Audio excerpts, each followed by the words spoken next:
تو این ویدیو میخوایم با هوش مصنوعی با کمک نوشته به راحتی بتونیم یه سری عکس حرفه‌ای و کاملا با کیفیت رو با هوش مصنوعی تولید بکنیم. خب شاید تو نگاه اول اینجا گزینه‌ها زیاد باشن، یه خورده احساس بکنید که باید چه کاری انجام بدید، یه خورده حالت گیج پیدا بکنید که بگید من الان باید کدوم قسمت چه کاری انجام بدم. ولی چند تا قسمت اصلی داره که نکات مهم و اصلی اینا هستن که رعایت بکنید تقریبا کار بدون مشکل برای شما در میاد. ببینید ما وقتی میگیم استیبل دیفیوژن یا یک هوش مصنوعی، اصل کاری این چک پوینت ها هستن که این قسمت رو اگه من باز بکنم میبینید چند مورد مختلف اینجا موجود هستش که شما میتونید انتخاب بکنید. اول که شما استفاده میکنید احتمالا فقط یک مورد اصلی رو داشته باشید که روی خود این سوار هستش. اگر بخواید این موارد رو بیشتر بکنید که عکس‌های طبیعی تری داشته باشید، باید این مدل ها رو که این چک پوینت ها که بهش مدل های مختلف هوش مصنوعی هست رو دانلود بکنید. من سایت های مختلفی هستش که میتونید این کار رو ازشون دانلود بکنید و داشته باشید که من یکی از بهترین سایت هایی که یک سری هوش مصنوعی تخصصی که حالت تعلیم داده شدن، درست شدن برای کارهای حرفه‌ای تر رو براتون قرار میدم که اونا رو میتونید دانلود بکنید و استفاده بکنید. بعد از اینکه دانلودشون کردین اونا رو باید داخل یک قسمتی قرار بدید. کجا؟ جایی که هوش مصنوعیتون رو قرار دادید واردش میشید. بعد توی این قسمت وارد مدلز میشید و از این قسمت استیبل دیفیوژن رو انتخاب میکنید. اون چیزهایی که دانلود کردید رو داخل این قسمت قرار میدین، کپی میکنید داخل این قسمت. بعداً دیگه هیچ مشکلی نداره، میتونید از اینها استفاده بکنید. بعد از اینکه این کار رو انجام دادین شروع میکنیم. ببینید اینجا یه چند قسمت مختلف داریم که کارهای مختلفی انجام میده. شما اولین قسمتی که میخواین امتحان بکنید همین تکست تو ایمیج هستش، یعنی شما یه چیزی رو مینویسید اونو تبدیلش میکنه به یک عکسی. خب به این قسمت میگیم پرامپت. یعنی چی؟ یعنی هر چیزی که نیاز دارید بنویسید و بهش توضیح بدید براتون ایجاد بکنه رو این قسمت مینویسید.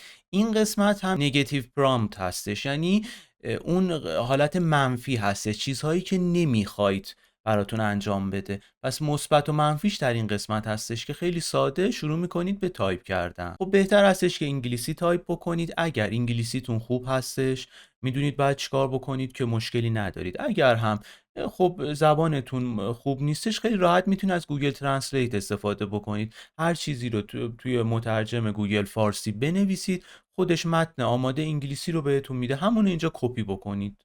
خیلی راحت. هر چقدر بیشتر توضیح بدید با جزئیات بیشتر، کار نهایی کار نزدیکتری میشه به اون چیزی که تو ذهن شما هستش. هر چقدر کلی‌تر بنویسید ممکن هستش یه کار رندومی به شما تحویل بده که اونم خوب میتونه باشه، ولی خب هر چقدر جزئیات رو بیشتر بگید کار نهایی کار تکمیل تری میتونه باشه. خب ما اینجا مثلا مینویسیم کیوت داگ، مثلا میخوایم یک سگی رو برای ما طراحی بکنه. حالا با قسمت منفیش کاری نداریم. یه موارد دیگه ای هستش اگه من بیام کمی پایین‌تر اینجا هم هستن. خب اینجا ما کار خاصی نداریم. یه قسمتی که خیلی مهم هستش سامپلینگ متد هستش که اینجا برای ما ببینید وقتی میخواد این هوش مصنوعی یک عکسی رو برای ما تولید بکنه، اول یک نویزی رو به صورت رندوم داخل کار قرار میده و به صورت متدهای مختلف سامپلینگ و با کمک اون قسمتی که بالاتر بهتون نشون دادم که این قسمت چک پوینت و مدل ما هستش یک عکسی رو به ما تحویل میده. حالا این قسمت رو اگر باز بکنید قسمت‌های مختلفی داره که میتونید تقریبا بیشترشون یک کار رو انجام میدن، فقط نوع ارائهشون فرق میکنه. بعضیا بهتر هستن، بعضیا یه خورده باید بیشتر روشون کار بکنید. موردهایی که خوب هستن و میتونید استفاده بکنید، همین مورد اول خوب هستش. مورد بعدی DPM++ 2M SDE هم خوب میتونه باشه و این گزینه هم که اویلر A هستش هم گزینه مناسبی هستش. من روی این قسمت قرار میدم. قسمت بعدی که مهم هست سامپلینگ استپ هستش. ببینید هر چقدر این قسمت رو ببرید بالاتر، چون این شروع میکنه اون استپ ها و مراحلی که عکس شما رو تولید میکنه رو بیشتر میکنه.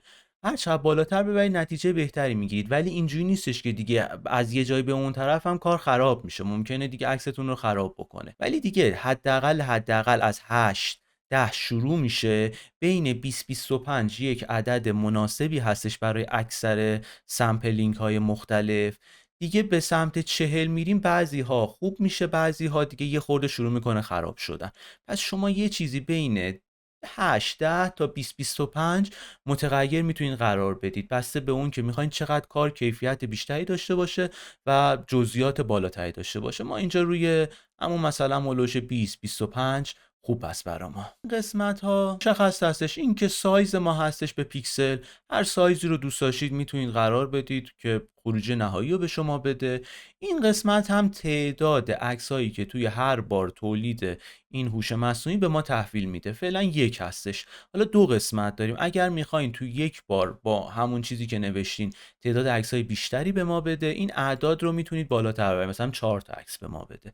خب اینجام همین هستش. این دوتا با هم چه فرقی داره؟ فرق این دوتا این هستش که من بالایی رو بذارم رو 4 یا پایینی رو بذارم رو 4، این قسمت بالایی شروع میکنه 4 تا عکس مختلف رو یکی یکی تولید میکنه، یعنی یک عکس رو تولید میکنه، دومین عکس، سومی، چهارمی، و اینا رو در نهایت بغل همدیگه به شما تحویل میده. اگر این قسمت پایینی رو بذارم روی 4، توی یک لحظه 4 تا عکس رو همزمان با هم طراحی میکنه و به ما تحویل میده. در آخر هر دو 4 تا عکس رو به ما تحویل میدن. ولی اینجا برمیگرده به سخت افزار شما. اگر کارت گرافیک شما ضعیفتر هستش، بهتر هستش روی این قسمت قرار بدید 4 که تعداد بالاتر، که عکس ها رو دونه به دونه تولید بکنه و به ویرم کارت گرافیک کمتر فشار وارد بکنه. ولی اگر گرافیک بهتری دارید، مناسبتر هستش، این قسمت رو قرار بدید بالاتر که کارت گرافیک چون قوی تر هستش میتونه سریعتر به شما کار رو تحویل بده و یک جای کار رو به شما تحویل میده. ولی خب اگر خواستید تعداد عکس بیشتری داشته باشید با یک تولید عکس که هوش مصنوعی براتون انجام میده، این قسمت رو بالاتر قرار بدید. ما اینجا فعلا روی همون یک میذاریم. خب قسمت آخر هم CFG اسکیل هستش که حالتهای مختلفی داره. ببینید این قسمت از 1 تا 30 هستش. به چه صورتی کار میکنه؟ هر چقدر این قسمت رو به سمت راست بیارید، یعنی روی 30 قرار بدید، دقیقاً هر چیزی که شما نوشتید رو بهتون تحویل میده. ممکنه کار خراب بشه چون تمام توانش رو میذاره اون جزئیاتی که شما گفتین رو بهتون ارائه بده. اگر این قسمت رو روی 1 بذارید، حالت خلاقیت خودش رو استفاده میکنه و ممکنه تا حدودی به چیزی که شما بهش گفتین توجه بکنه، تا حدودی هم توجه نکنه و یک چیز دیگه ای رو به شما تحویل بده. پس اینجا شما یه جورایی باید بین 0 تا 100 چیزی که میخواین، دقیقاً چیزی که خودتون میخواین، یا یه چیزی که خلاقیت داشته باشه، رندوم باشه، رو به شما تحویل بده. یه چیزی هولوش 4 تا 7 تا 10 یه چیزایی هستش که تقریباً خلاقیت داره و به حرف شما هم گوش میده. و هر چقدر بریم بالاتر، مثلا هولوش 20 اینطوریا، دیگه واقعا سعی میکنه اون چیزی که شما بهشون گفتید رو دقیقاً براتون اجرا بکنه. اگر میخواید یه چیزی باشه که وسط به وسط باشه، یه چیزی هولوش 7 تا 10 مناسب هستش برای کار اولیه شما.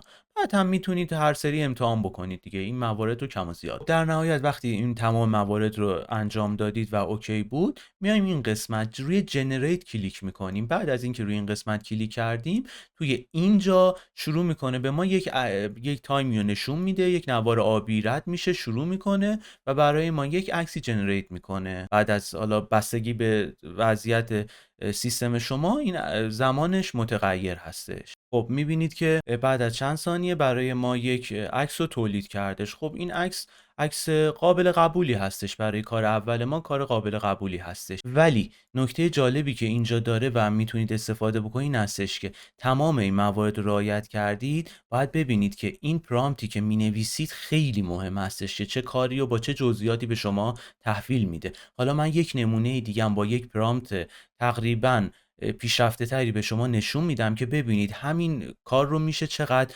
متفاوت انجام داد. خب ببینید من الان یک سری پرامپت آماده داشتم که از قبل برای خودم آماده کرده بودم. اینا رو قرار دادم که من میدونم مثلا یه چیزی که تو ذهنم هستش میخوام یه کاری انجام بدم، این موارد باشه.